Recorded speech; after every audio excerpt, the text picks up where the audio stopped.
भगवान से जो हमारा अधिकार है उसको लेने के लिए इस ग्रुप में जुड़े हैं, क्योंकि आज का जो समय चल रहा है उस समय पर आत्मा में शक्ति पूरी तरह से खत्म हो गई है, आत्मा कमजोर हो गई है, आत्मा की बैटरी डिस्चार्ज हो गई है और उस डिस्चार्ज बैटरी से हम मेहनत करके कुछ प्राप्त कर सकें वो इतना सहज नहीं होता। तो आप बताइए, दुनिया में ऐसा कौन होता है जिससे हमें बिना मेहनत के प्राप्ति होती है? एक परिवार में भी जैसे ही बच्चा जन्म लेता है, किस पर उसका पूरा अधिकार होता है? कौन ऐसा व्यक्ति होता है जो बच्चे को उसकी डिमांड के बिना, उसके कुछ करने के बिना अनकंडीशनली उसको देता है? ऐसा कौन होता है? हम सब जानते हैं वो होते हैं हमारे माता और पिता।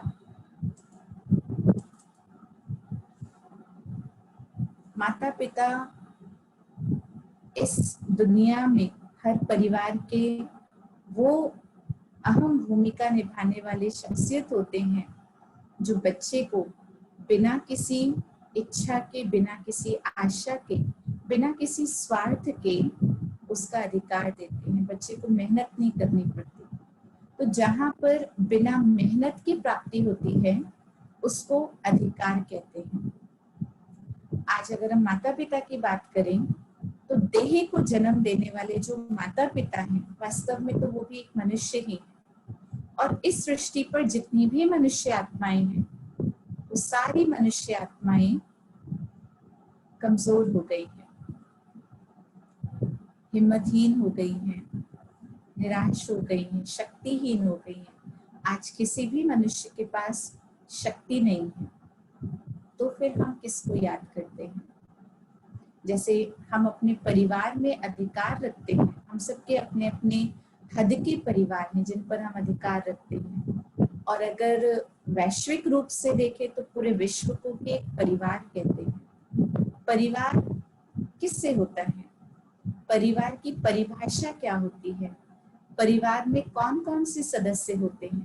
तो हम सब जानते हैं परिवार माना जहाँ पर माता पिता और उनकी रचना, उनके बच्चे होते हैं। अब विश्व एक परिवार है, इसका अर्थ क्या है?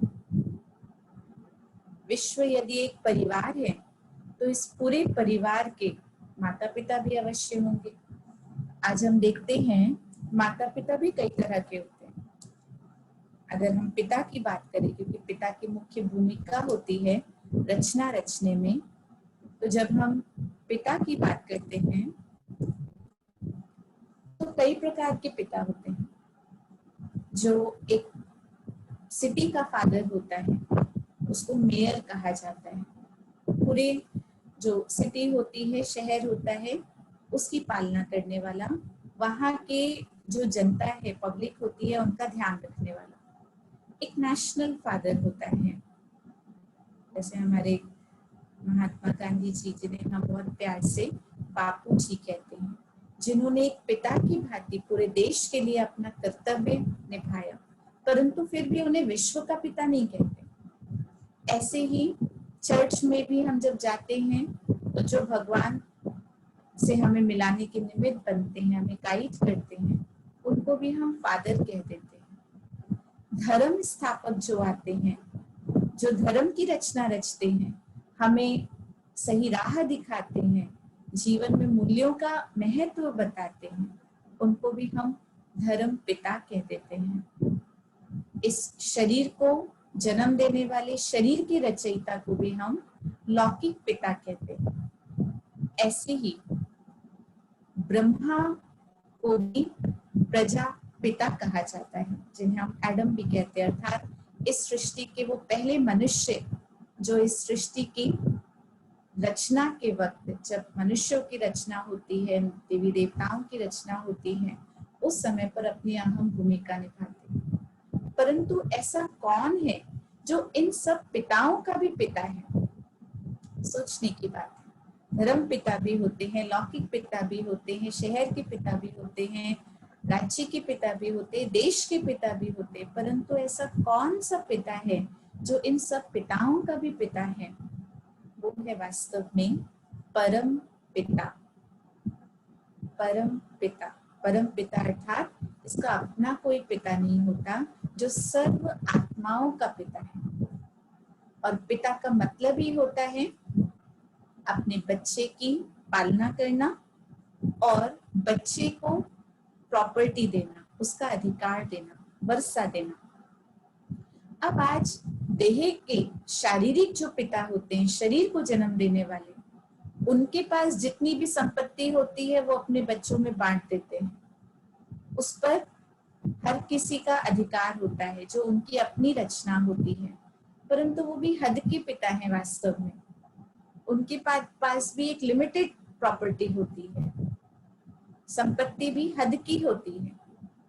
लेकिन आज हमें ऐसी कौन सी संपत्ति की आवश्यकता है जो इनमें से कोई भी पिता हमें नहीं दे सकते? वो है आत्मा की अपनी संपत्ति। आप सबने पिछले 2 दिनों में आत्मा का परिचय सुना, जो हमारे स्वयं का परिचय है। हमने जाना कि हम वास्तव में कौन है। मैं एक आत्मा हूँ, अति सूक्ष्म ज्योतिर्बिंदु स्वरूप हूँ। आत्मा ही शांत स्वरूप है, प्रेम स्वरूप है, शक्ति स्वरूप है, आनंद स्वरूप है। हमने आत्मा के ये गुण देखे, आत्मा के मूल्य देखे, परंतु यही मूल्य आत्मा की अपनी वास्तविक संपत्ति है, जो आज हमारे पास खो सी गई। खत्म तो मैं नहीं कहूंगी, हम सबके पास है, पूरी तरह से खत्म नहीं होती, लेकिन क्योंकि हम अपने पिता को भूल गए हैं, परम पिता आत्मा के अविनाशी पिता को भूल गए, तो जो हमारी अविनाशी संपत्ति थी हम उसको भी भूल गए। मेरे पास क्या संपत्ति है ये भूल जाने के कारण हम उसका प्रयोग भी नहीं कर पाते। वैसे भी आप देखो, जब घर में हम कोई चीज संभाल के रख देते हैं और बहुत अच्छे से संभालते हैं, बहुत समय से जब उसका प्रयोग नहीं किया जाता है तो हम कहते हैं फलानी चीज खो गई है। पता होता है हमें कि हमारे पास है, परंतु बहुत समय से प्रयोग नहीं किया, इसलिए हम उसका सही समय पर सदुपयोग नहीं कर पाते, उसका लाभ नहीं ले पाते हैं। तो ऐसे ही आपको बताया गया कि हम आत्मा ऑलरेडी है शांत स्वरूप, हम हैं प्रेम स्वरूप, लेकिन आज कहाँ गई वो शांति, कहाँ गया वो प्यार, कहाँ गई वो शक्ति, कहाँ चली गई? आत्मा की ये जो संपत्ति थी हमारे पिता से हमें अथाह मिली थी, हमें परम पिता परमात्मा ने भर भर के दिया था, लेकिन आज अपने वास्तविक स्वरूप को भूल जाने के कारण और अपने इस दैहिक स्वरूप को वास्तविक समझ लेने के कारण हम उसका सही प्रयोग नहीं कर पाते। क्योंकि जैसे ही हम देह के परिचय के भान में आ जाते हैं, मैं स्त्री हूँ, मैं पुरुष हूँ, जेंडर के भान में आ गए सॉरी, या फिर कास्ट के भान में आ जाते हैं, मैं तो ब्राह्मण कुल से बिलोंग करता हूँ, कोई हीन भावना में आ जाता है, मैं तो शूद्र हूँ। प्रोफेशन का भी भान आ जाता है, मैं तो इंजीनियर हूँ, डॉक्टर हूँ, वगैरह वगैरह।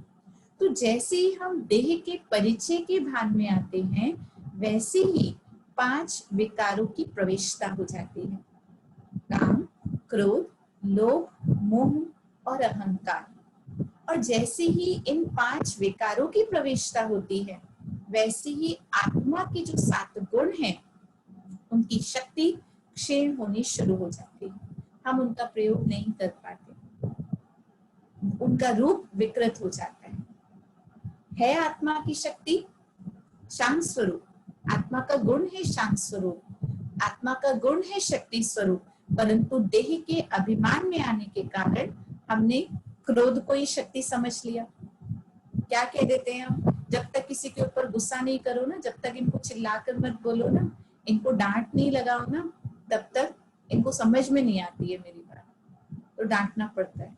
और हम प्रैक्टिकली करके भी दिखाते हैं, 4 बार किसी को प्यार से बोलते नहीं सुनता है, जैसे उसको चीख कर बोला, थोड़ी सी डांट लगा दी, थोड़ा सा आंख दिखा दिया, वो फौरन काम कर लेता है।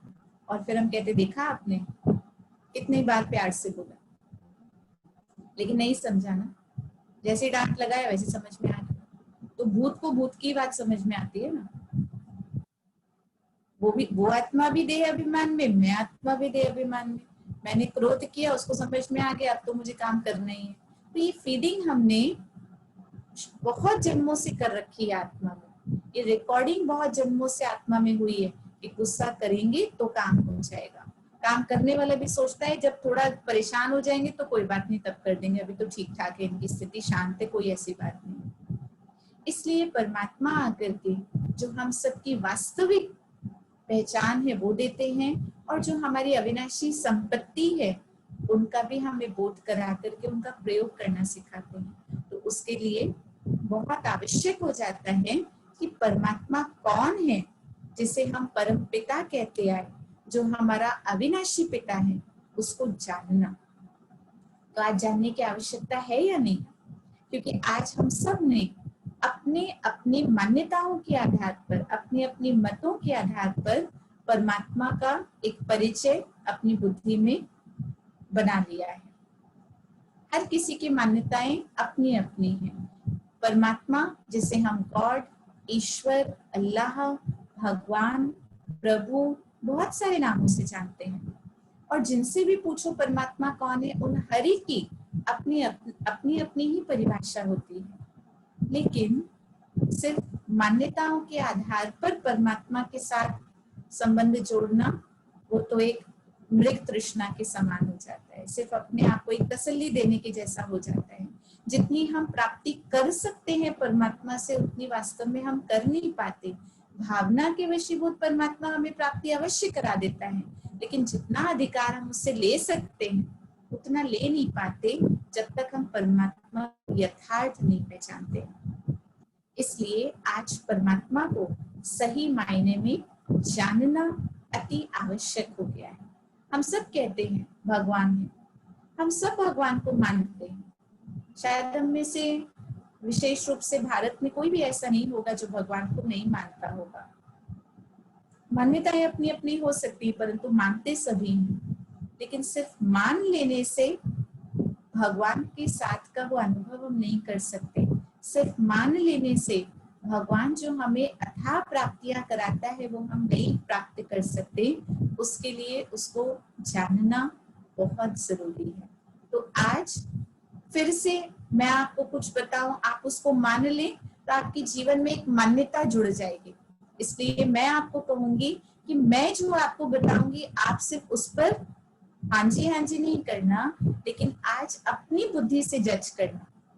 अपनी बुद्धि से आपको खुद निर्णय लेना है कि परमात्मा हम किसे कहें, किसे कह सकते हैं भगवान। तो जब भी हम भगवान की बात करते हैं, भगवान के या ईश्वर के संदर्भ में दो ऐसी बातें हैं जिनका कोई भी कटाक्ष नहीं कर सकता, जिन दो बातों को कोई भी काट नहीं सकता। वो दो बातें कौन सी हैं? पहली बात, ईश्वर के लिए कहा जाता है ईश्वर एक है, और दूसरी बात ईश्वर के लिए कहा जाता है ईश्वर सत्य है। ईश्वर एक है और ईश्वर सत्य है। मैं समझती हूँ आप सब भी इन दो बातों से एग्री करते होंगे। भगवान के लिए हमेशा कहते God is one and God is truth. ठीक है, एग्री कर रहे हैं? जिन्होंने वीडियो ऑन कर रखा है वो सिर हिलाकर बता दीजिए आपको स्वीकार है ये बात। ईश्वर एक है और ईश्वर सत्य है। ठीक है, लेकिन अभी तक हमने सिर्फ इतना कह करके ही भगवान को याद कर लिया। लेकिन अब प्रश्न आता है ये समझना कि वो एक कौन है? Who is God? God is one तो कह दिया, बट हु इज वन? वो एक है कौन? और सत्य क्या है? ईश्वर कौन है और सत्य क्या है? ईश्वर को कहा सत्य है और एक है। तो आज परमात्मा को पहचानने के लिए हम 5 बातों पर विचार करेंगे। मैं आपको 5 पॉइंट्स में उसके द्वारा आपको कुछ संकल्प दूंगी, कुछ तर्क दूंगी, उसके आधार पर आपको अपनी बुद्धि से निर्णय लेना है कि हम भगवान किसे कह सकते हैं। सबसे ज्यादा अगर परमात्मा के विषय में बात करें तो सबसे ज्यादा चर्चा भगवान की कहाँ होती है?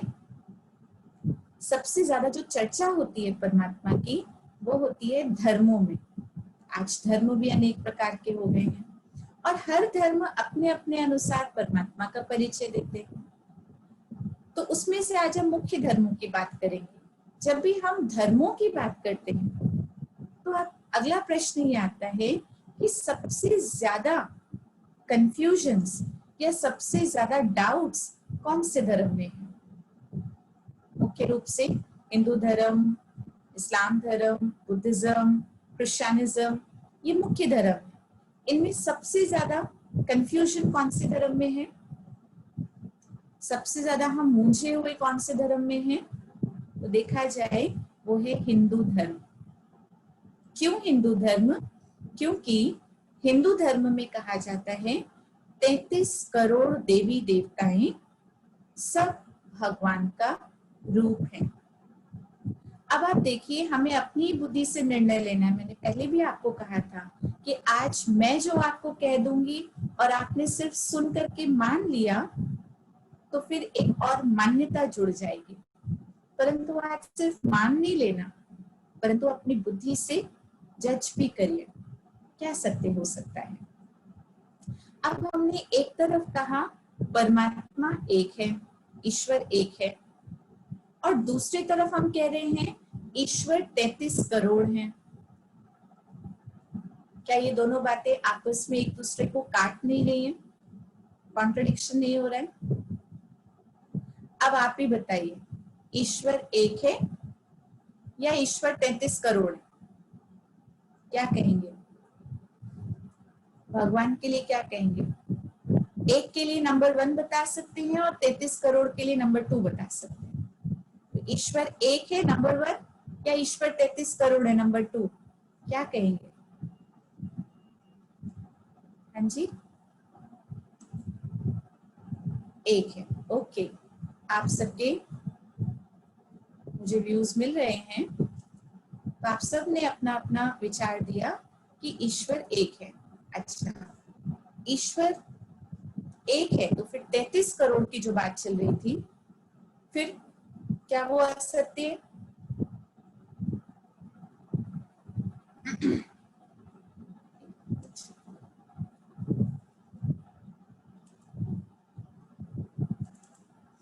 हाँ जी, अगर ईश्वर एक है तो जो 33 करोड़ की बात चल रही थी फिर क्या वो असत्य है? क्या लगता है आपको?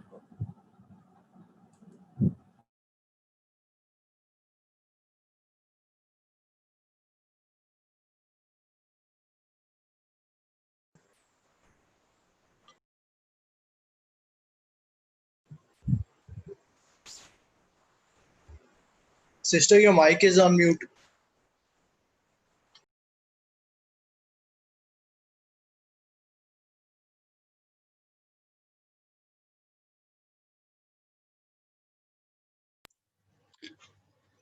दीदी आपका माइक म्यूट है।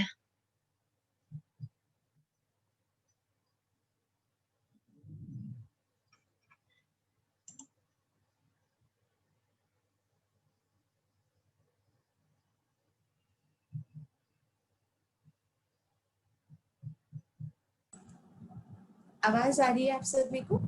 हाँ जी दीदी, अब आ रही है, बीच में चली गई। तो हमने कहा 33 ईश्वर का रूप है, या हम कह देते हैं ईश्वर का अवतार है।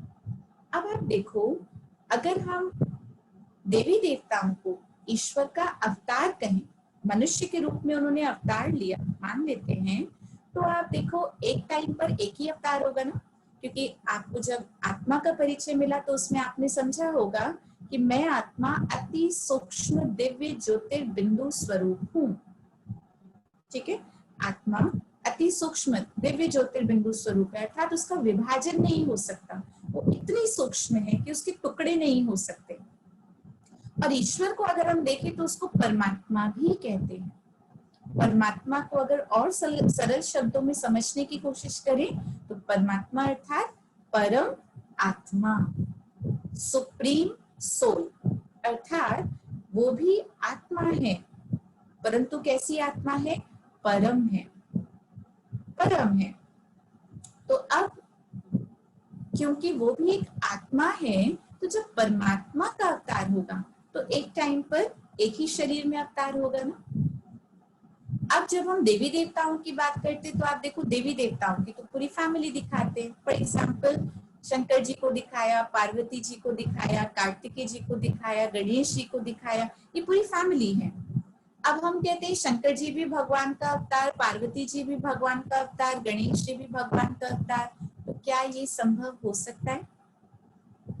एक ही टाइम पर पूरा परिवार है वो, क्या एक ही टाइम पर परमात्मा 4 शरीरों में हो सकते? चलो 33 करोड़ भी छोड़ देते हैं, क्या एक ही टाइम पर परमात्मा 4 शरीरों में भी हो सकते हैं?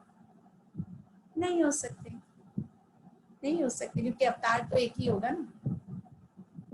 अगर ऐसा होता तो फिर तो चारों ही समान होते, शंकर जी भी परमात्मा है, पार्वती जी भी परमात्मा है, गणेश जी भी परमात्मा है, तो फिर कोई किसी का बच्चा, कोई किसी का पिता तो नहीं होना चाहिए ना। परमात्मा परमात्मा आपस में पिता हो सकते हैं क्या? बताइए, परमात्मा परमात्मा आपस में पिता हो सकते हैं? नहीं। क्या एक माँ अपनी माँ हो सकती है? एक पिता अपनी पिता हो सकता है? एक बेटा अपना ही बेटा हो सकता है? नहीं, बेटा अलग होगा, पिता अलग होगा। हाँ, बेटा पिता के जैसा हो सकता है, ये संभव है या नहीं? कोई भी बच्चा, उसका उसके फीचर्स, उसकी शक्ल, उसकी आदतें, उसका खान पान, उसका टेस्ट, वो सब कुछ अपने पिता के जैसा हो सकता है, लेकिन क्या बच्चा ही पिता हो सकता है? बताइए, यस और नो? नहीं हो सकता, बच्चा ही पिता नहीं हो सकता। तो इसका अर्थ क्या हुआ? परमात्मा वास्तव में जो देवी देवताएं हैं उनके भी पिता हैं, उनके भी पिता हैं। तो देवी देवताएं, जो 33 करोड़ देवी देवताएं हैं, वो वास्तव में परम पिता परमात्मा की सबसे पहली रचना है, पहली रचना है। तभी बाइबल में भी लिखा हुआ है, God made man in his own image. भगवान ने जब इस सृष्टि पर मनुष्य को रचा था तो बिल्कुल अपने जैसा रचा था। और अगर हम मनुष्य आत्माओं की बात करें तो 5 तरह की आत्माएं होती हैं, शायद आपको बताया भी होगा। उसमें 5 तरह की आत्माएं कौन कौन सी? पापात्मा, कर्मों के बेसिस पर आत्मा कैटेगराइज की जाती है। तो पापात्मा, पुण्यात्मा, धर्मात्मा, महात्मा और देवात्मा, ये कर्मों के आधार पर 5 प्रकार की आत्माएं होती हैं। अब इन 5 में से सबसे श्रेष्ठ कौन? पापात्मा, पुण्यात्मा, धर्मात्मा, महात्मा और देवात्मा। इन 5 में सबसे श्रेष्ठ कौन? इन 5 में सबसे श्रेष्ठ है देवात्मा। तो परमात्मा जब मनुष्य सृष्टि की रचना रचेंगे, मनुष्य को रचेंगे, तो कैसी आत्मा बनाएंगे? सबसे श्रेष्ठ मनुष्य आत्मा की रचना रचेंगे ना। और मनुष्यों में सबसे श्रेष्ठ आत्माएं कौन? वो है देव आत्माएं, जो बिल्कुल परमात्मा के जैसे हैं, अर्थात परमात्मा के गुण, परमात्मा की शक्तियां, उनका वो स्वरूप है, जिनमें 1% भी डिफेक्ट नहीं होता। वो है परमात्मा की रचना, जिन्हें देवी देवता कहते हैं। देवी देवता का मतलब ही होता है दिव्य गुणों से संपन्न। तो 33 करोड़ देवी देवताएं परमात्मा का रूप नहीं, सिर्फ एक शब्द का परिवर्तन करना। आप देखो, एक शब्द के अंतर से पूरा मीनिंग ही चेंज हो गया। 33 करोड़ देवी देवताएं परमात्मा का रूप नहीं, परंतु परमात्मा की रचना है। अब पिता की रचना एक से ज्यादा हो सकती है, रचना एक से ज्यादा हो सकती है, हो सकती है। बच्चे 2, 3, 4 हो सकते हैं ना, एक पिता के 4 बच्चे हो सकते हैं ना, लेकिन क्या एक बच्चे के 4 पिता हो सकते हैं? बताइए, क्या एक बच्चे के 4 पिता हो सकते हैं? नहीं, एक पिता के 4 बच्चे अवश्य हो सकते हैं, परंतु एक बच्चे के 4 पिता नहीं हो सकते। तो देवी देवताएं अनेक दिखाए हैं, अर्थात वो भी परम पिता परमात्मा की रचना, अनेक हो सकती हैं, 33 करोड़ हो सकती हैं, लेकिन उनका पिता तो एक ही होगा ना। तो एक कंफ्यूजन मैं समझती हूँ आपकी क्लियर हो गई होगी कि जितने भी देवी देवताएं हैं वो परमात्मा की रचना है, लेकिन अभी भी उत्तर नहीं मिला कि परमात्मा कौन है। तो अगर हम ये कहें कि देवी देवताएं परमात्मा की रचना है, परमात्मा रचयिता है, तो क्या परमात्मा को देवों का भी देव कह सकते हैं? कह सकते हैं। और देवों का देव हम किसको कहते हैं? देवों का देव कहा जाता है शिव जी को। देवों का देव शिव जी के लिए कहा जाता है, इसलिए हम कहते हैं देवों का देव महादेव। जो देवताओं के भी देवता हैं उनको महादेव कहा जाता है, और महादेव शिव जी के लिए कहते हैं। अब जब हम शिव जी की बात करते हैं तो हमारी बुद्धि में ये दो प्रकार के चित्र बनते हैं। आप यहाँ पर देख रहे हैं दो प्रकार के चित्र, एक तरफ शिवलिंग का रूप और दूसरी तरफ शंकर जी का तपस्वी रूप। यहाँ मैं आपको अभी शॉर्ट में ही बताऊंगी कि वास्तव में जो शंकर जी हैं उनको भी हम देवता कहते हैं, जबकि शिव जी के लिए परमात्मा शब्द का प्रयोग किया जाता है। तो महादेव जो हमने कहा वो महादेव वास्तव में शिव जी के लिए कहा जाता है। तो परमात्मा जो देवताओं के भी पिता हैं, उनका जो वास्तविक नाम है वो है शिव, क्योंकि आज हम परमात्मा को पहचानने जा रहे हैं। जो हमारे अविनाशी पिता हैं, हम सभी आत्माओं के पिता हैं, उनका जो वास्तविक नाम है वो है शिव। शिव नाम ही क्यों है? भगवान का नाम ऐसे ही नहीं पड़ता। हम सबके नाम तो जरूरी नहीं है हमारी पर्सनालिटी से मैच करते हो, जरूरी नहीं है कि हमारे जो नेचर है उससे हमारा नाम मैच करता हो। नाम होगा स्वीटी, नेचर बड़ा चिड़चिड़ा वाला होगा, इरिटेट होते रहेंगे। नाम होगा शांति, सारा टाइम अशांति फैलाते होंगे। तो मनुष्य के जो नाम है वो जरूरी नहीं है उनके कर्तव्य से, उनके नेचर से मैच करते हो, परंतु जो परमात्मा का नाम है वो यथार्थ है। तो शिव के 3 अर्थ होते हैं। सबसे पहले शिव का अर्थ होता है बिंदु, जो परमात्मा के रूप को स्पष्ट करता है। परमात्मा का रूप वास्तविक रूप में है बिंदु स्वरूप। मैंने कल भी आपको पता चला आत्मा का रूप अति सूक्ष्म ज्योतिर्बिंदु स्वरूप है, तो आत्मा का पिता परमात्मा भी नेचुरली बिंदु स्वरूप ही होगा। जैसा पिता वैसा बच्चा। मनुष्य का बच्चा मनुष्य होता है, जानवर का बच्चा जानवर होता है, पक्षी का बच्चा पक्षी होता है। तो ऐसे ही परमात्मा का बच्चा भी आत्मा है। तो जैसा आत्मा का रूप वैसे परमात्मा का रूप। ऐसा नहीं है कि वो परमात्मा है, परम है, श्रेष्ठ है, तो वो कोई बहुत हजारों सूर्यों से भी बड़ा होगा, उसका साइज कोई बहुत बड़ा होगा, ऐसा नहीं होता। परमात्मा गुणों में श्रेष्ठ है, गुणों में वो अनंत है, बाकी रूप उसका अति सूक्ष्म ज्योतिर्बिंदु स्वरूप ही है। तभी परमात्मा के लिए कहा जाता है वो रूप में बिंदु है परंतु गुणों में सिंधु है। तो शिव का सबसे पहला जो अर्थ है वो है बिंदु स्वरूप, जो परमात्मा के रूप को स्पष्ट करता है। दूसरा शिव का अर्थ है कल्याणकारी। कल्याणकारी अर्थात परमात्मा का कर्तव्य है हर आत्मा का कल्याण करना। माता पिता कभी भी बच्चों का अकल्याण नहीं कर सकते, माता पिता सदैव बच्चों का कल्याण ही करेंगे। इसलिए कहा जाता है पूत कपूत हो सकता है परंतु माता को माता नहीं हो सकती। माँ बाप कभी भी बच्चों का कल्याण नहीं सोच सकते। आज हमारे साथ जो भी घटना घटती है, चाहे अच्छी या बुरी, हम कहते हैं सब भगवान की मर्जी से हो रहा है। पत्ता पत्ता भगवान की मर्जी से हिल रहा है। किसी ने किसी का मर्डर कर दिया, भगवान ने कराया। किसी को कोई लॉटरी लग गई, भगवान ने दी। तो जरा सोचिए, अगर भगवान ही दुख सुख देता तो क्या दुख के समय पर हम उसको याद करते? ईश्वर के लिए कहा जाता है दुख में सुमिरन सब करे, सुख में करे ना कोई। जो सुख में सुमिरन करे वो दुख काहे को होए। इसका अर्थ है अगर निरंतर परमात्मा का सिमरन हम करते रहे तो दुख हो ही नहीं सकता। तो जो दुख हरता सुख करता है, परमात्मा की महिमा में कहा जाता है वो दुख हरता सुख करता है। पापों को काटने वाला है वो किसी को दुख कैसे दे सकता है। इसलिए परमात्मा के कर्तव्य को भी जानना बहुत आवश्यक हो जाता है उसकी पहचान के लिए। यथार्थ पहचान अर्थात परमात्मा के कर्तव्य को भी सही रीति से जानना, वो है सर्व आत्माओं का कल्याण करना। अब ये भी एक बहुत बड़ा विषय है कि परमात्मा सभी आत्माओं का कल्याण करते कैसे। आज चारों तरफ देखा जाए तो अकल्याण ही अकल्याण दिखाई दे रहा है, अनहोनी अनहोनी दिखाई दे रही है, परंतु सही कल्याण का अर्थ क्या है, किस प्रकार परमात्मा कल्याण करते हैं, वो हम आपको कल बताएंगे। और तीसरा शिव का अर्थ है बीज स्वरूप। ये पूरी सृष्टि एक वृक्ष के समान है और वृक्ष का जो आधार होता है वो होता है बीज। वृक्ष का अस्तित्व बीज से होता है।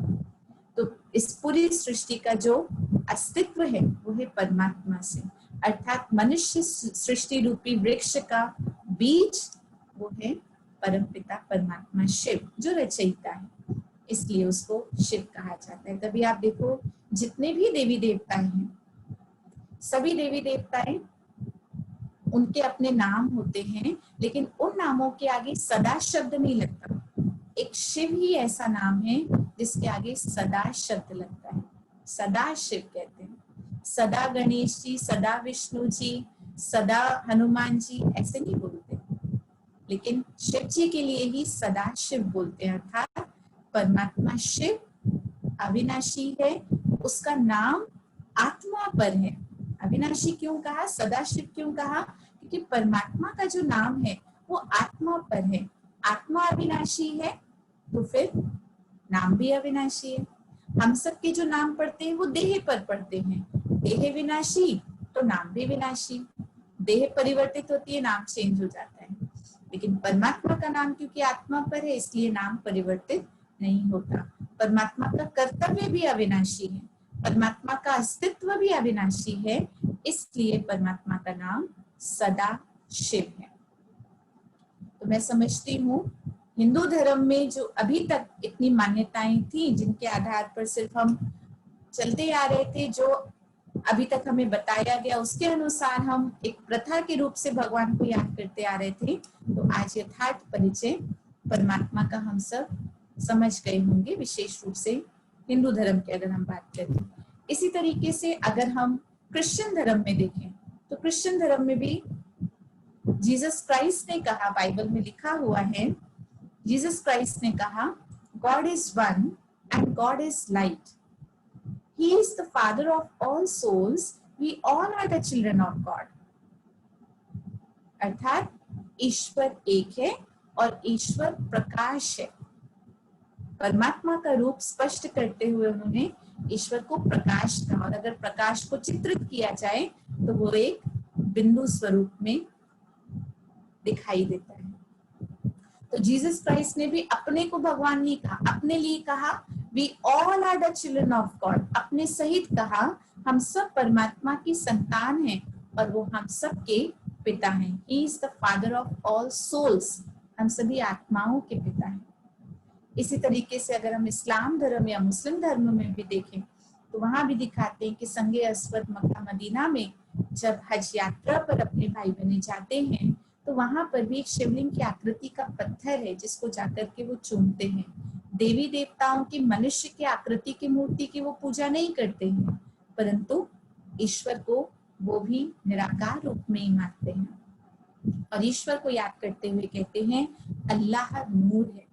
नूर का अर्थ होता है लाइट, तो उन्होंने भी ईश्वर को लाइट के रूप में माना। लाइट मतलब बिंदु स्वरूप। इसी तरीके से हमारे जो बुद्धिज्म में भी देखिए, जैनिज्म में भी देखिए, उनको उनकी भी हिस्ट्री में आता है। उनको एक पेड़ के नीचे साक्षात्कार हुआ लाइट का और उसी की खोज में वो निकल गए और फिर सिद्धार्थ से वो महात्मा बुद्ध बन गए और उन्होंने भी ईश्वर को निराकार रूप में स्वीकार किया। हमारे सिख धर्म में भी कहते हैं, गुरु नानक देव जी ने बहुत सुंदर वाणी में कहा, एक ओंकार निराकार सतनाम निर्वैर, निर्भव अकाल मूरत अजूनी सैभं। वो एक है, सत्य है, अकाल मूरत, उसको कोई भी कभी भी काल नहीं खा सकता, अकाल मूरत है, अविनाशी निराकार, उन्होंने परमात्मा का परिचय देते हुए कहा कि परमात्मा निराकार है। निराकार का अर्थ ये नहीं होता कि उसका कोई आकार नहीं। कई बार हम निराकार का अर्थ यही समझते कि भगवान का कोई आकार नहीं, परंतु निराकार का वास्तविक अर्थ होता है उसका आकार निराला आकार है, निराला आकार है। और निराला आकार कौन सा हुआ? निराला आकार अर्थात कोई मनुष्य की देह की आकृति का आकार नहीं है उसका आकार अद्भुत है और वो है बिंदु स्वरूप। निर्भय, उसको कभी किसी से कोई भय नहीं होता, कभी किसी से उसका कोई वैर नहीं, क्योंकि पिता है ना, पिता तो सबका कल्याण करने वाला होता है। तो इस तरीके से हम देखते हैं कि हर धर्म में ईश्वर को एक बिंदु स्वरूप लाइट फॉर्म में माना गया। संबंध उसका बताया, वो है हमारा वो पिता है और हम सब उसके बच्चे हैं, और साथ साथ कर्तव्य बताया कि हम सबका कल्याण करते हैं। सभी धर्म पिताओं ने ईश्वर को याद करने के लिए एक उंगली का इशारा दिया, और वो एक उंगली दर्शाती है दो बातें। पहली बात, ईश्वर एक है, और दूसरी बात, ईश्वर ऊपर का रहने वाला है, ऊपर रहने वाला है। तभी हम ईश्वर के लिए कहते हैं ऊपर वाला, वो ऊपर रहने वाला है, ऊपर रहने वाला, इसलिए उसको याद भी ऊपर करो। किसी भी धर्म पिता ने ये नहीं कहा कि मैं ईश्वर हूँ, मेरे अंदर ईश्वर है, मुझे याद करो, नहीं, ये ऊपर वाले। याद करते हुए भी दिखाया, चित्रों में भी दिखाया हुआ है कि ऊपर की तरफ इशारा कर रहे हैं। तो ईश्वर का जो रहने का स्थान भी है वो है ऊंचे से ऊंचा स्थान, और वो है परम धाम, जिसके बारे में आपको कल बताया होगा। 3 लोक होते हैं, साकार मनुष्य लोक जहाँ पर हम सब अपना रोल प्ले कर रहे हैं, फिर सूक्ष्म लोक, और उसके ऊपर होता है परम धाम, जिसको ब्रह्म लोक भी कहते हैं। तो इस तरीके से सभी पिताओं ने ईश्वर का परिचय इस प्रकार किया। दूसरी बात, अगर हम ईश्वर के परिचय की बात करें तो ईश्वर उसी कह सकते हैं जो अजन्मा है। अजन्मा अर्थात जो कभी भी माँ के गर्भ से जन्म नहीं लेता, जिसका अपना कोई पिता नहीं है, इसीलिए उसको परम पिता कहते हैं। उसका अपना कोई पिता नहीं। ईश्वर उसे कहेंगे जो सर्वशक्तिमान है। सर्वशक्तिमान अर्थात जो स्रोत है, जो कभी भी किसी से शक्ति नहीं लेता, जो हमेशा शक्ति दाता है, देने वाला दाता है। जो सोर्स होता है वो कभी खाली नहीं होता, तो सबको देने वाला दाता है, इसलिए उसको सर्वशक्तिमान कहते हैं। ईश्वर उसे कहेंगे, चौथी बात, जो अभोक्ता है। अभोक्ता है, वो कभी भी सुख दुख को भोगता नहीं है, ठीक है।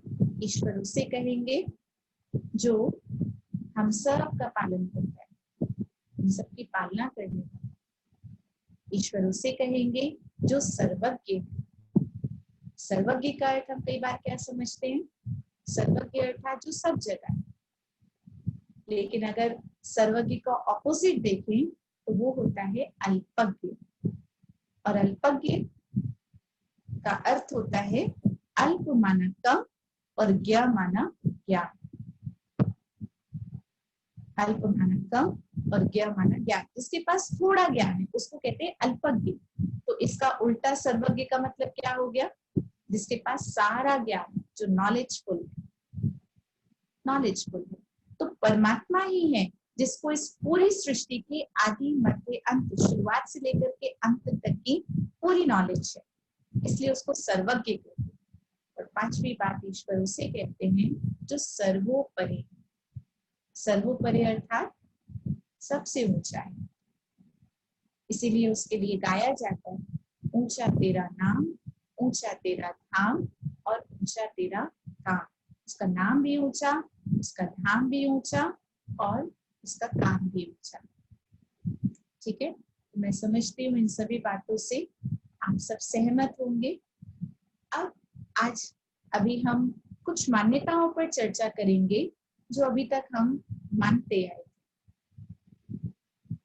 ऋषि मुनियों के कहने के आधार पर, शास्त्रों के आधार पर, या फिर जो भी अभी तक हमने सुना है, उन भावनाओं के आधार पर जो भी मान्यताएं थी, आज हम उसको थोड़ा सा बुद्धि से समझने की, जिसमें तर्क और अर्थ, सत्यता का अर्थ ये होता है जिसमें तर्क भी हो और अर्थ भी हो। तो तर्क और अर्थ सहित हम समझेंगे कि जो भी मान्यताएं थी क्या वो सही है। सबसे पहली मान्यता ऋषि मुनियों ने जो कहा ब्रह्म ईश्वर, सन्यासियों ने आकर के तपस्या की और मंत्र दे दिया अहम ब्रह्मास्मि, ब्रह्म ईश्वर है, मुझ में ईश्वर है, इसलिए ब्रह्म में लीन होने का पुरुषार्थ करो। अब सोचना है क्या ब्रह्म ईश्वर हो सकता है, क्या ब्रह्म ईश्वर हो सकता है। उसके लिए जानना जरूरी है कि ब्रह्म क्या है। तो आपको कल बताया होगा 3 लोगों के बारे में। तो जो मैं परम धाम की बात कर रही हूँ जहाँ आत्मा और परमात्मा का ओरिजिनल निवास स्थान है उसको ब्रह्म लोक ही कहते हैं। तो ब्रह्म का मतलब होता है छठा महतत्व, जो वास्तव में प्रकाश की दुनिया होती है। जैसे 5 तत्व होते हैं, जल अग्नि वायु आकाश पृथ्वी। पृथ्वी पर मनुष्य रहते हैं, जल में मछलियां रहती, जीव जंतु रहते हैं। ऐसी प्रकाश का तत्व है जहाँ आत्मा और परमात्मा रहते हैं। तो अब बताइए ब्रह्म ईश्वर है, क्या ये कहना सत्य होगा। मान लीजिए आप में से कोई मॉडल टाउन में रहता है फॉर एग्जाम्पल, मैं आपका परिचय देते हुए कहूँ आप मॉडल टाउन में, तो क्या ये सत्य है।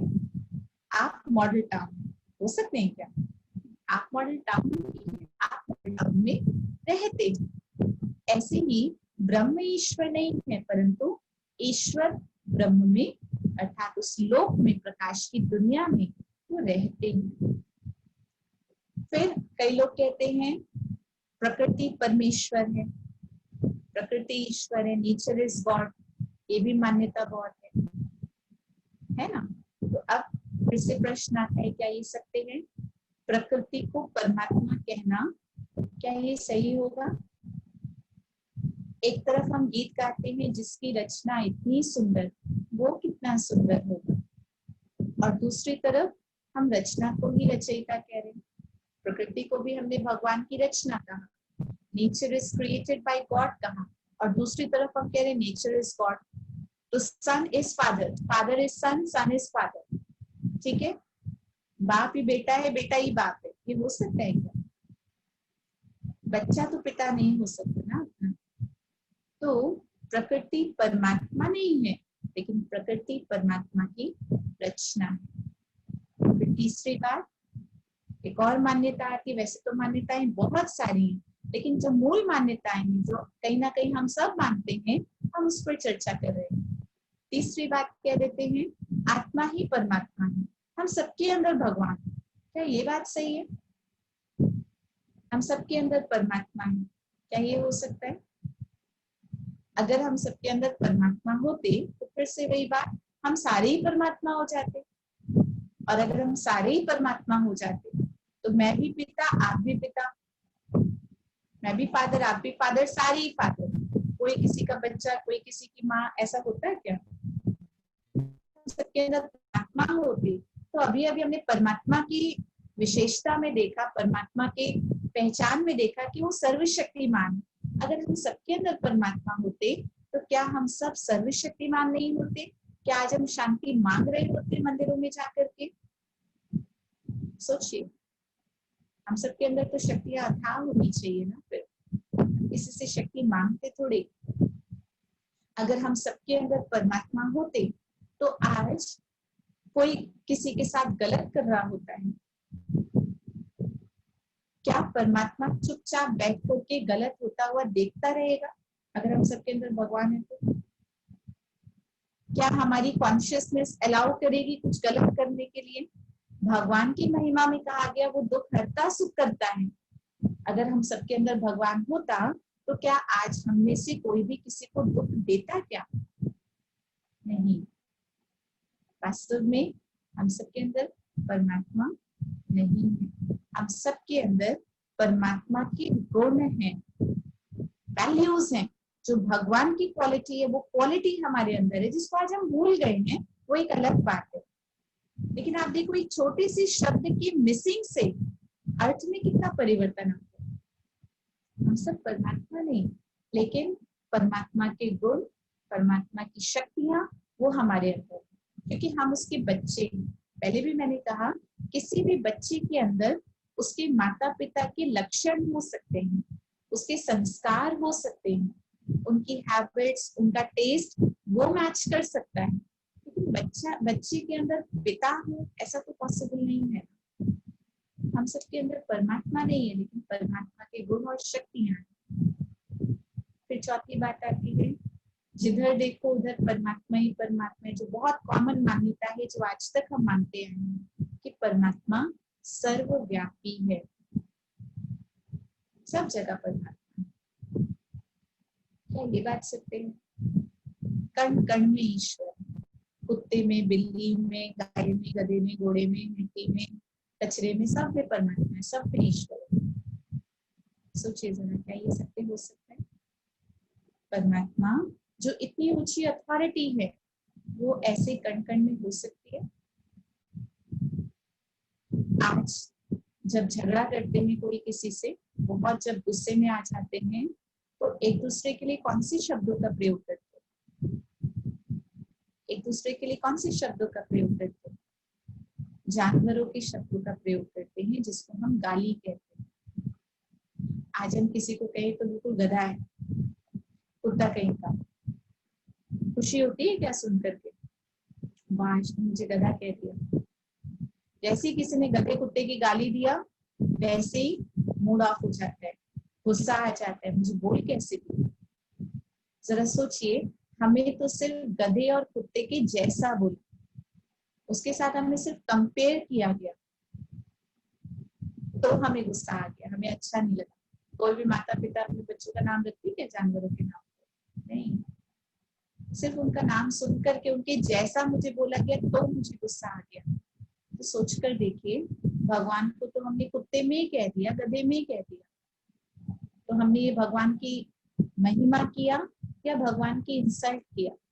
तो भगवान की इंसल्ट हो गई। संभव है क्या गधे में कुत्ते में भगवान? जब भी हम घर की सफाइयां करते हैं, उसमें भी स्पेशली जब दिवाली का फेस्टिवल आता है, तो बहुत अच्छे से सफाइयां करते हैं। क्यों करते हैं? क्योंकि लक्ष्मी जी आएंगी, है ना? ऐसे ही मानते, लक्ष्मी जी आएंगी, घर में लक्ष्मी का वास होगा। तो कौन से घर में लक्ष्मी का वास होगा? जिस घर में साफ सफाई होगी। अब साफ सफाई करने का मतलब क्या होता है? हमने घर में अच्छे से सफाइयां की, उसका मतलब क्या हुआ? जितना भी एक्स्ट्रा सामान था, कबाड़ भी होता है, उसको भी कबाड़ी वाले को बुला कर दे देते हैं, कचरा होता है वो भी कूड़ा दान में डाल देते हैं, कोने कोने से सफाइयां करते। इवन अगर दीवारें भी मैली हो रही होती है तो व्हाइट वॉश करा देते, जितने भी घर में जाने वाले होते सब निकाल देते, थोड़ी भी मिट्टी न रह जाए। इसी को ही तो कहते हैं ना सफाई। अब हमने एक तरफ का कण कण में ईश्वर है, मतलब उस मिट्टी में भी ईश्वर, उस जाले में भी ईश्वर, उस कबाड़ में भी ईश्वर, उस कचरे में भी ईश्वर। पहले तो हमने ईश्वर को निकाल दिया, क्योंकि कण कण में तो ईश्वर है। पहले तो हमने झाड़ू मार करके ईश्वर को भगा दिया घर से, और फिर हम कह रहे हैं लक्ष्मी जी को कि आप हमारे घर में आ जाओ। तो लक्ष्मी जी कहाँ है? अगर उन सब में लक्ष्मी जी थी, अर्थात ईश्वर थे, तो फिर जितनी मिट्टी जमे घर में उतना अच्छा है, जितने जाले लगे उतनी खुशी होनी चाहिए, उतनी ज्यादा ईश्वर की कृपा हो रही है। करते ही क्या ऐसा? फिर कहते हैं ये मान्यता बनी क्यों? कुछ तो रीजन होगा इस मान्यता को बनने के पीछे, डेफिनेटली रीजन है। वो रीजन ये है कि जब पुरातन समय में आत्माओं में थोड़ी शक्ति होती थी और वो अपने आने वाले भविष्य को देख पाते थे, तो उन्होंने देखा कि ऐसा समय आएगा जब मनुष्य बहुत पाप करने लग जाएगा, और जब ऐसे पाप की दुनिया उन ऋषि मुनियों ने देखा, तो मनुष्यों को पाप कर्म से बचाने के लिए उन्होंने शास्त्रों में लिखा कि हे प्राणी, जब भी तो कोई गलत काम करना तो ये मत समझना कि आपको कोई देख नहीं रहा, आपको देखने वाला 1000 आंखों वाला भगवान बैठा है जो आपको देख रहा है। अब वास्तव में ये जो सत्य था, ये हमें पाप कर्म से बचाने के लिए था, कि कोई नहीं देख रहा है ये समझ करके हम पाप करते नहीं जाएं, परंतु एक अंदर में भय हो कि भगवान मुझे देख रहा है तो मुझे कोई पाप नहीं करना। लेकिन आज उसका इंटरप्रिटेशन करते करते मिस इंटरप्रिटेशन हो गया और हमने कह दिया कण कण में ईश्वर है। पहले तो फिर भी थोड़ा पाप कर्मों से डरते थे, समझते थे ईश्वर कहीं ना कहीं देख रहा है, छिप कर पाप करते थे। लेकिन आज कहते हैं जब सब जगह भगवान है तो फिर कितना छिपते रहेंगे, इससे अच्छे से पाप करो। उसके अर्थ को सही तरह से न जानने के कारण पाप कर्म और बढ़ गए। मनुष्यों को पाप से बचाने के लिए कहा गया था, लेकिन आज आप देखो एक बात के सही मतलब को न जानने के कारण, अर्थ ना पता होने के कारण कैसे अनर्थ हो जाता है। और जब अनर्थ होता है तो फिर मनुष्य आत्मा दुखी, अशांत, परेशान हो जाए। इसलिए भगवान को आना पड़ता है ये बताने के लिए कि मैं कोई कणकण में नहीं हूँ, मैं कुत्ते बिल्ली में नहीं हूँ, लेकिन मेरा भी अपना एक घर है। आज हमारे घर में किचन में बिल्ली दूध में मुंह मार करके चली जाए, कुत्ते आपको आपके भोजन को झूठा कर दे, क्या उसको स्वीकार करेंगे? बिल्ली का झूठा किया हुआ जो दूध होता है, क्या उसको कोई भी कहते हैं प्रसाद है, भगवान आकर के खुद भोग लगा करके गए हैं? किसी चीज में छिपकली गिर जाए गलती से, उस चीज का प्रयोग करेंगे? कहते जी जहर हो गया, फेंको जल्दी से। अगर इन सब में भगवान है और उन्होंने आकर के आपके घर में कोई भी चीज को झूठा कर दिया, इसका मतलब वो तो प्रसाद बन गया, भगवान ने खुद आकर के स्वीकार किया। परंतु नहीं। तो इससे हम समझ सकते हैं कि ये जो बात कही गई थी ये हमारे कल्याण के लिए कही गई थी, लेकिन इसका अर्थ सही रूप से न जानने के कारण हमारा और ही अकल्याण हो गया। अब जिन्होंने वो बात जिस भाव से लिखी थी वो तो आज है नहीं, तो हमें फिर सही अर्थ कौन बताएगा? स्वयं परमात्मा बताते हैं। इसलिए भगवान को इस धरा पर अवतरित होना पड़ता है। परमात्मा इस धरा पर अवतरित होकर के अपना परिचय स्वयं देते हैं, इसीलिए उन्हें स्वयंभू कहते हैं। स्वयंभू अर्थात जो स्वयं इस भूमि पर अवतरित होकर के अपनी पहचान दे, उसको खुदा कहते हैं। जो खुद आता है, खुदा अर्थात खुद आ करके अपनी पहचान देता है, उसको खुदा कहते हैं। तो परमात्मा कण कण में नहीं हो सकता, उसका अपना एक रहने का स्थान है। और वो स्थान कौन सा है? उन्हें ऊंचे से ऊंचा स्थान, जिसको परम धाम कहते हैं। तभी आप देखो भगवान को हम याद करते हुए कहते हैं ऊपर वाला। जब भी हम परेशान होते हैं, दुखी हो जाते हैं, तो क्या कहते हैं? हे प्रभु बस उठा लो। कभी कहा हमने गिरा ले, खिसका ले, दबा ले, उठा ले। उठाने का मतलब क्या होता है? उठना तो ऊपर होता है ना, तो इसका मतलब भगवान ऊपर रह रहा है, तभी तो उसके पास जाना चाहते हैं। हे ऊपर वाले उठा ले।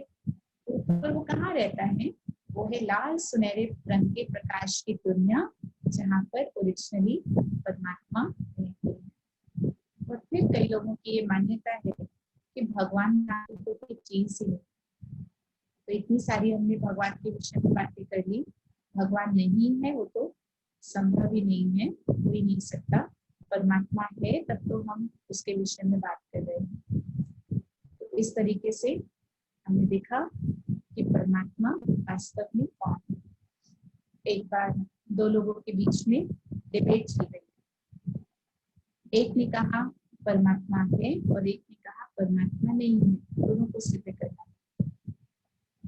2 घंटे तक दोनों के बीच में डिबेट चली और जिसने ये सिद्ध किया कि परमात्मा नहीं है वो जीत गया। जैसे ही वो जीता तो उसको ऑनर किया गया, भाई आपने इतने अपने तर्क लगाए और आप जीत गए। जब उसको ऑनर किया गया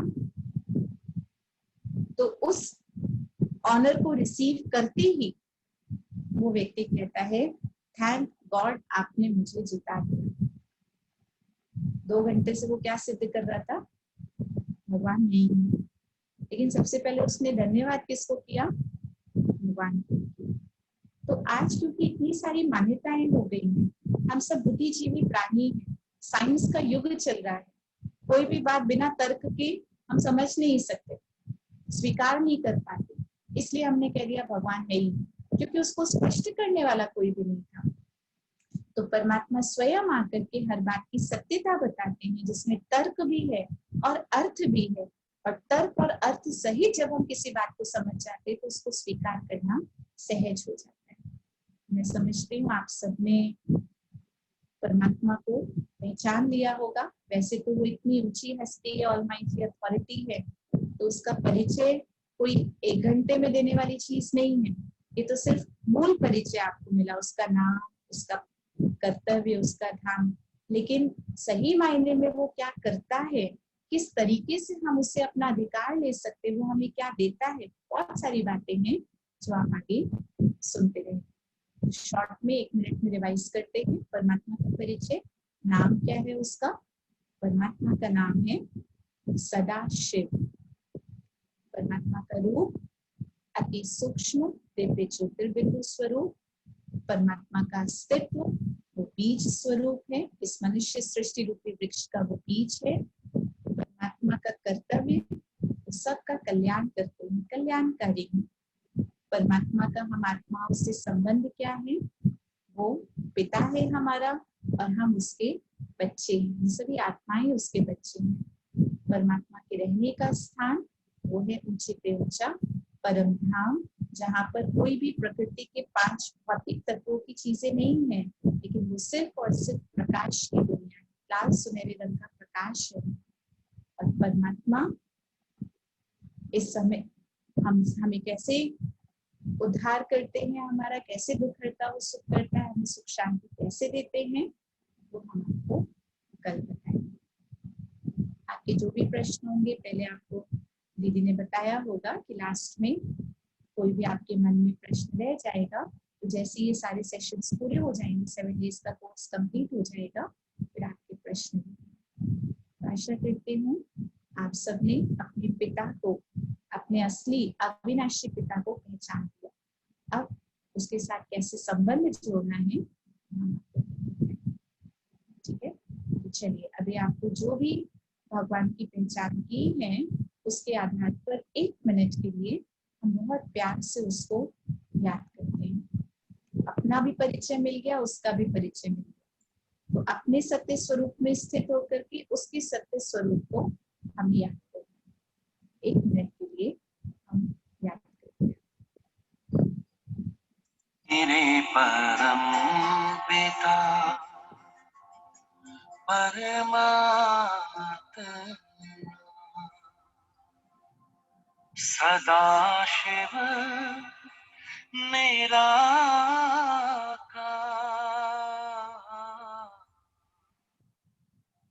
ओ आनंद के सागर तेरी महिमा अपरंपार।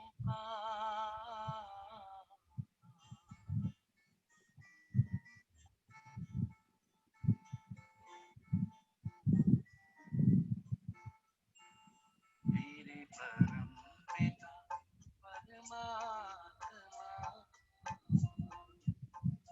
मेरे परम पिता परमात्मा सदाशिव निराकार। परम पिता परमात्मा सदाशिव निराकार ओ आनंद के सागर तेरी महिमा अपरंपार, महिमा अपरंपार, तेरी महिमा अपरंपार। मेरे परम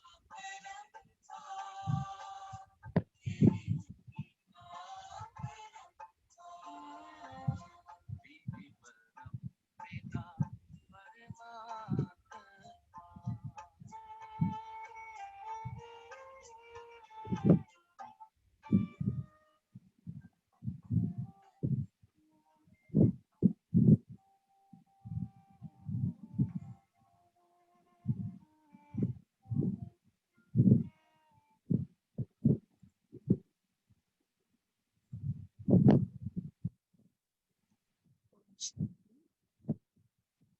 फिर मिलेंगे।